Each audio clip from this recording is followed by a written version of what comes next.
Hello guys and welcome back to the communicators. This is Pulkit Maheshwari और आप लोगों ने टाइटल पढ़ ही लिया होगा। आज मैं अपनी जर्नी शेयर करने वाला हूँ कि कैसे मैंने 6 कंपनीज क्रैक करी थी एंड उसी के साथ साथ मैं आपको सब कुछ बताऊँगा कि आप भी कैसे बहुत सारी कंपनियाँ क्रैक कर सकते हो। मैं आपको एक थोड़ा सा पाथ भी बताऊँगा साथ में। एंड मोस्ट इम्पॉर्टेंटली बात ये थी कि मैंने 6 कंपनीज जो क्रैक करी थी वो 8 इंटरव्यूज दिए थे टोटल, उसमें से 6 क्रैक हुई थी। तो मैं चाहता हूँ कि जो पाथ मैंने फॉलो किया है वो आप भी करें एंड आप सबका भी प्लेसमेंट लगे। कमेंट्स में मुझे बताएं कि मेरी वीडियो देख के आपका प्लेसमेंट लगा है, मुझे बहुत खुशी होगी। तो यार सबसे पहली बात जो होती है समझने की वो ये होती है कि बहुत सारे बच्चे ये गलती करते हैं कि मुझे जॉब चाहिए। ये मेंटालिटी सेट करके आप इंटरव्यू देने जाते हैं, आप अपने टेस्ट देते हैं और इस प्रेशर के चक्कर में आपका इंटरव्यू क्लियर नहीं होता है। मेन प्रॉब्लम जो मुझे दिखाई दी वो यही है। तो बेसिकली आप लोगों को करना क्या चाहिए, आप लोगों को अपनी प्रिपरेशन और साथ ही साथ सेल्फ कॉन्फिडेंस उसके साथ बिल्ड करना चाहिए कि मैं जो भी दूंगा, जैसे भी दूंगा, अपना बेस्ट दूंगा। और मेन बात समझने की ये होती है कि जिन पेड़ों की जड़ें मजबूत होती है ना, वो पेड़ तूफान से भी नहीं डरते। मैंने बस यही लाइन अपने मन में रखी थी एंड उसी के साथ साथ मैं बस पढ़ता गया। अभी मैं आगे शेयर भी करूंगा कि मैंने कैसे चीज़ों को डिवाइड किया था, कैसे मैं पढ़ा था और उसके बाद कैसे मेरा प्लेसमेंट लग गया इतनी कंपनीज में। और इसी के साथ साथ ना आपको अपने अंदर सेल्फ बिलीव भी रखना होगा कि मेरा प्लेसमेंट हो जाएगा। ये नहीं कि मुझे प्लेसमेंट चाहिए ही है, पर मेरा प्लेसमेंट हो जाएगा at the end of the day. तो अपने ऊपर आप सेल्फ बिलीव रखेंगे तो हर चीज़ पॉजिटिवली चलेगी। वरना अगर आप नेगेटिव माइंडसेट से चलेंगे कि इस दोस्त का प्लेसमेंट हो गया, उस दोस्त का प्लेसमेंट हो गया, तो ऐसे आपका और ज़्यादा परफॉर्मेंस गिरेगा, बढ़ेगा नहीं। सिर्फ अपने ऊपर फोकस करिए, आसपास छोड़ दीजिए। उसका 10 लाख का लग रहा है, लगने दो, बहुत अच्छी बात है, खुश होइए उस इंसान के लिए, पर अपने ऊपर फोकस बिल्कुल मत छोड़िए। करते रहिए एंड धीरे धीरे आपको पक्का सक्सेस मिल जाएगी, मैं लिख के दे सकता हूँ। और यार बातों में बताना ही भूल गया मैं कि मेरा किन 6 कंपनीज में हुआ था। तो फर्स्ट मुझे याद है मेरा TCS में हुआ था। मैं बहुत खुश हुआ था, मैंने घर वालों को सबको बताया था, सब बहुत खुश हुए थे। एंड देन उसके बाद मेरा सेकंड कॉग्निजेंट में हुआ था एंड उसके बाद थी परसिस्टेंट के बाद मुझे आया एक्सेंचर का ऑफर, देन NTT का offer, NTT data, and then उसके बाद मुझे आया विप्रो का ऑफर। तो यार ये 6 कंपनीज थी। चलिए अब स्टार्ट करते हैं एंड मैं बताता हूँ कि मैंने अपनी प्रिपरेशन कैसे डिवाइड करी थी, किन पार्ट्स में। तो बेसिकली वो मैंने 4 पार्ट्स में डिवाइड करी थी। तो पहला तो जो होता है वो होता है एप्टीट्यूड एंड रीजनिंग पार्ट। देखिए मैंने कोई कंपनी पे फोकस नहीं किया था, मैंने अपनी प्रिपरेशन पे फोकस किया था। तो सारी कंपनीज में ब्रॉडली यही बात फॉलो होता है।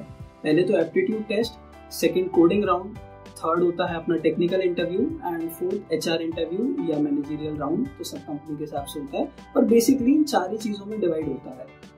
तो फर्स्ट पार्ट की बात करें जो होता है एप्टीट्यूड एंड रीजनिंग। तो इस पार्ट के लिए मैंने बेसिकली यूट्यूब से ही प्रेफर किया था पढ़ना।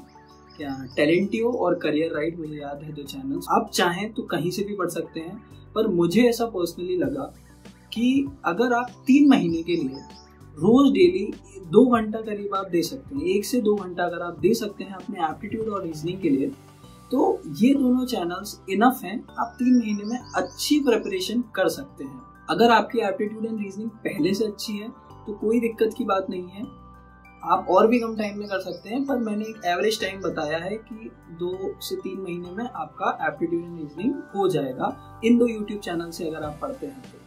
अब सेकंड आते हैं अपन कोडिंग राउंड के लिए। अब देखिए कोडिंग एक ऐसी चीज़ है कि आप रातों रात सीख नहीं सकते, लॉजिक आप रातों रात सीख नहीं सकते। तो आप लोगों को भी पता होगा बहुत सारी कोडिंग वेबसाइट्स हैं, कोडशेफ है, LeetCode है, HackerRank है। तो इन सब के मैंने स्टार्टिंग में क्या किया था कि सिर्फ इजी क्वेश्चंस पकड़े थे और डेली का टारगेट रखा था कि 10 क्वेश्चंस मैं करूँगा। अब बहुत लोग कहेंगे कि यार इजी क्यों, उसमें तो प्लस माइनस वाले भी होते हैं। कोई बात नहीं, शुरुआत में आप प्लस माइनस वाले ही करो भले ही, लेकिन जैसे ही आप करना स्टार्ट करोगे ना, आपकी स्पीड अपने आप बढ़ने लगेगी और आपका लॉजिक बिल्ड होना स्टार्ट हो जाएगा। और मेन पार्ट इसमें लॉजिक बिल्डिंग का ही है। आप लॉजिक बिल्डिंग एक बार सीख गए, उसके बाद आप मीडियम लेवल वाले क्वेश्चंस, हार्ड लेवल वाले क्वेश्चंस भी अटेम्प्ट कर सकते हो। आप किस कंपनी पे टारगेट कर रहे हो, किस लेवल की कंपनी पे, तो वो आपके ऊपर डिपेंड करेगा। तो मैंने तो भाई इजी से स्टार्ट किया था, फिर कुछ मीडियम लेवल क्वेश्चंस किए थे, तो मेरे को आइडिया हो गया था अच्छा कोडिंग का। एंड साथ ही साथ इंजीनियरिंग में मैंने प्रैक्टिस भी कर रखी थी कोडिंग की, तो मुझे इतनी प्रॉब्लम नहीं हुई। पर जो हमारे व्यूअर्स नॉन टेक से हैं, मैं उनको बताऊं कि आप एक टारगेट रखिए कि अगले 3 महीने में मुझे अपनी कोडिंग अच्छी करनी ही करनी है। उसके लिए इजी लेवल पे फोकस करिए, आपसे 10 नहीं हो रहे आप 5 करिए, लेकिन डेली करिए। कंसिस्टेंसी इज द की, तो है ना। तो ऐसे ही आप कंसिस्टेंट बने रहिए। कंसिस्टेंसी अगर आप पे रहेगी तो आप अच्छे से कोडिंग भी कर पाएंगे, साथ ही साथ आपकी लॉजिक भी बिल्ड होंगे। आपको नहीं आ रहा है ना अगर उन 5 में से, उन 10 में से, तो 10 अटेम्प्ट करने के बाद पहले आप देखिए कि जिसका लॉजिक नहीं बना उसका लॉजिक कैसे बनता है। तो आप गूगल कर लीजिए, यूट्यूब पे देख लीजिए, वो आपकी चॉइस है। तो आप यूट्यूब पे देख लेंगे, गूगल पे देख लेंगे, आपको लॉजिक्स मिल जाएंगे एंड आप इजीली ऐसे ग्रेजुअली अपना लॉजिक बिल्डिंग पार्ट कंप्लीट कर लेंगे।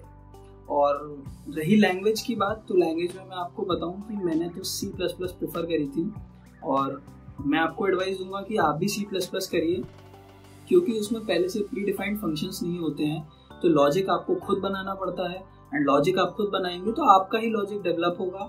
1 महीने बाद नहीं, 2 महीने बाद नहीं, मे बी 3 महीने बाद नहीं, लेकिन कभी ना कभी आपका लॉजिक बिल्डिंग स्टार्ट हो जाएगा। एंड बिलीव मी, एक बहुत ही हैप्पी स्टेट होती है वो, कि जब आप खुद से लॉजिक बनाने लगते हैं ना, ऐसे अनएक्सपेक्टेड क्वेश्चंस का जो आपने सोचा भी ना हो, तो इससे खुशी की बात कोई नहीं होती है। तो ऐसा करिए तो आपका कोडिंग टेस्ट वाला पार्ट भी क्लियर हो जाएगा 3 महीने में। अब आते हैं थर्ड पार्ट पे, टेक्निकल इंटरव्यू। तो यार मैं आपको बताऊं कि फर्स्ट और सेकंड पार्ट तो बहुत सारे लोग क्लियर कर देते हैं, और आपको भी पता है दोस्तों की हेल्प लेके, गूगल की हेल्प लेके बहुत लोगों ने क्लियर किया होगा, तो ऐसा मत करिएगा। लेकिन जो थर्ड पार्ट है टेक्निकल इंटरव्यू, वो आपको ही देना है, आपके अलावा कोई उसका सब्स्टिट्यूट नहीं है। फेस दिखाई देगा आपका, आपको कोड करना पड़ेगा, या आपसे टेक्निकल इंटरव्यू के क्वेश्चंस वगैरह पूछे जाएंगे। तो यार ये तो कोई नहीं कर पाएगा ना, आपको ही करना पड़ेगा। तो इस चीज़ पे अच्छे से फोकस करिएगा। तो मैंने भी ऐसा ही किया था। टेक्निकल इंटरव्यू, पहले तो मैंने ये समझा था कि टेक्निकल इंटरव्यू लिए कैसे जाते हैं, क्या क्या क्वेश्चंस उसमें प्रिडिक्टेबल होते हैं, तो उसके लिए मैंने प्रिपरेशन करी थी।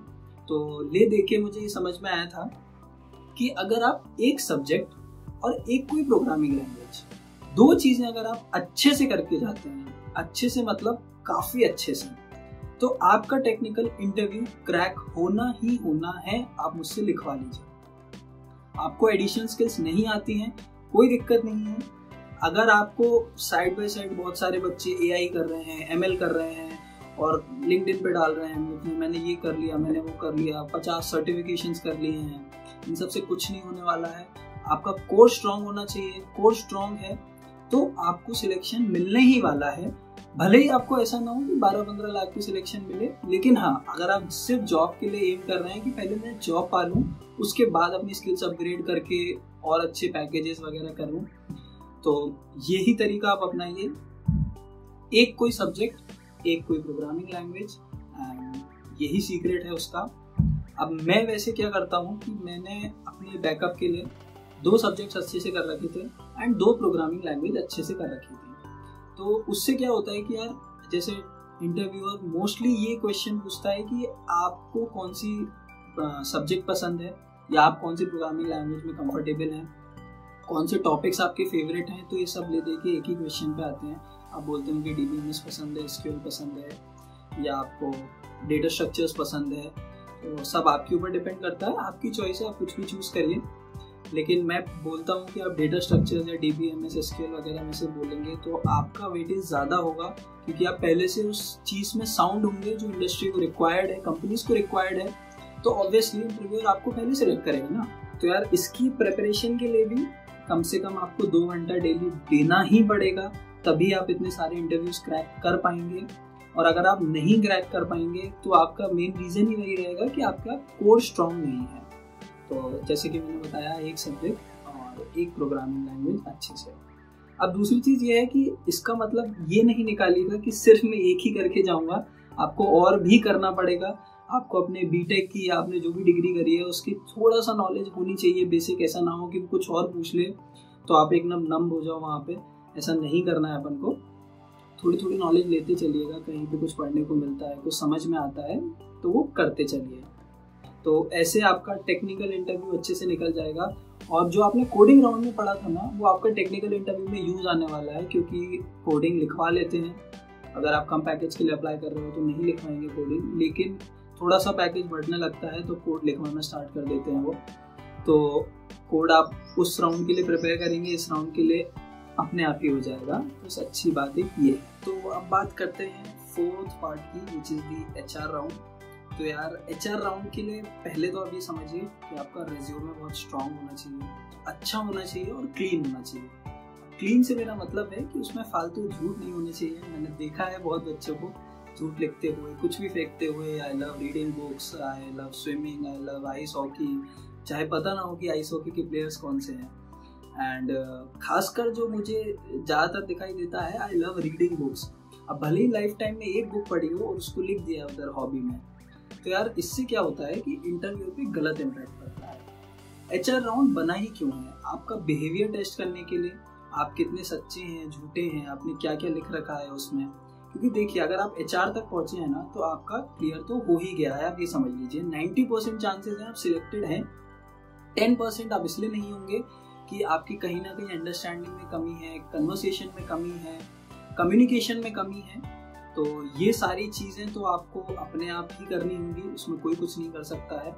कम्युनिकेशन के लिए हाँ मैं बता सकता हूँ, मैंने क्या किया था, मैंने वेब सीरीज देखना स्टार्ट करी थी। मैं पहले से देखता आ रहा था पर बहुत फ्रिक्वेंटली देखने लगा था, जिससे कम्युनिकेशन, फ्लुएंसी सब अच्छा हो जाता है। आप लोग क्या कर सकते हैं, आपको पसंद है आप देखिए, नहीं पसंद है आप यूट्यूब पे बहुत चैनल्स हैं उनसे जाके सीखिए, गूगल करिए, गूगल पे बहुत सारे कोर्सेज मिल जाएंगे आपको, उनसे करिए। जैसे आपको अच्छा लगे वैसे करिए, लेकिन अपनी कम्युनिकेशन स्किल्स, प्रोनाउंसिएशन, इन चीज़ों पे बहुत फोकस करिएगा। फ्लुएंसी अच्छी होनी चाहिए आपकी, क्योंकि आपको कहीं ना कहीं स्टैंड आउट होना ही पड़ेगा। आप टूटी फूटी इंग्लिश बोलोगे तो आप स्टैंड आउट नहीं हो पाओगे। ये कटु सत्य है एंड आपको मानना पड़ेगा।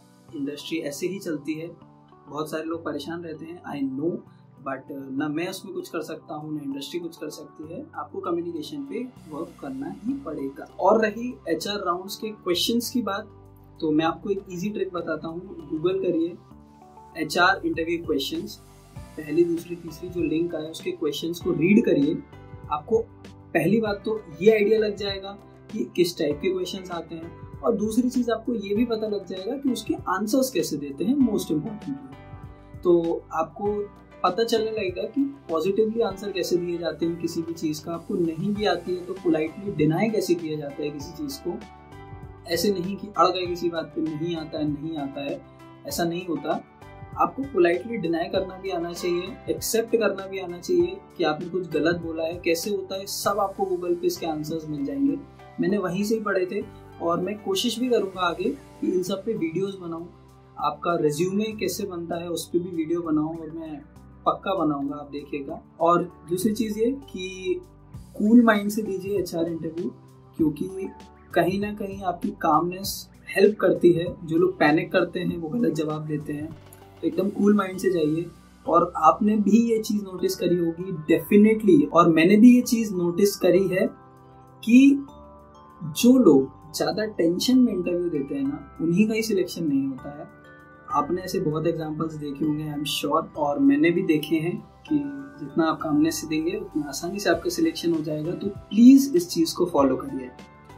तो यार ये थी, मैंने अपनी पूरी जर्नी बताई, मैंने कैसे प्रेप किया था, इतने सारे इंटरव्यूज क्रैक किए, एंड आप भी ये पाथ फॉलो करते हैं तो आप भी ये कर सकते हैं। तो चलिए इस वीडियो को एंड करते हैं, वीडियो बहुत लंबी हो गई है। एंड बस आपसे इतना कहना चाहता हूँ, इस चैनल को सब्सक्राइब करिए, सपोर्ट करिए, और मैं रेगुलरली ऐसा कंटेंट देता रहूँगा कि आप सब आराम से प्लेस होते रहिए एंड आपको कंपनीज के बारे में भी इंफॉर्मेशन मिलती रहेगी। So thank you so much for watching and all the very best.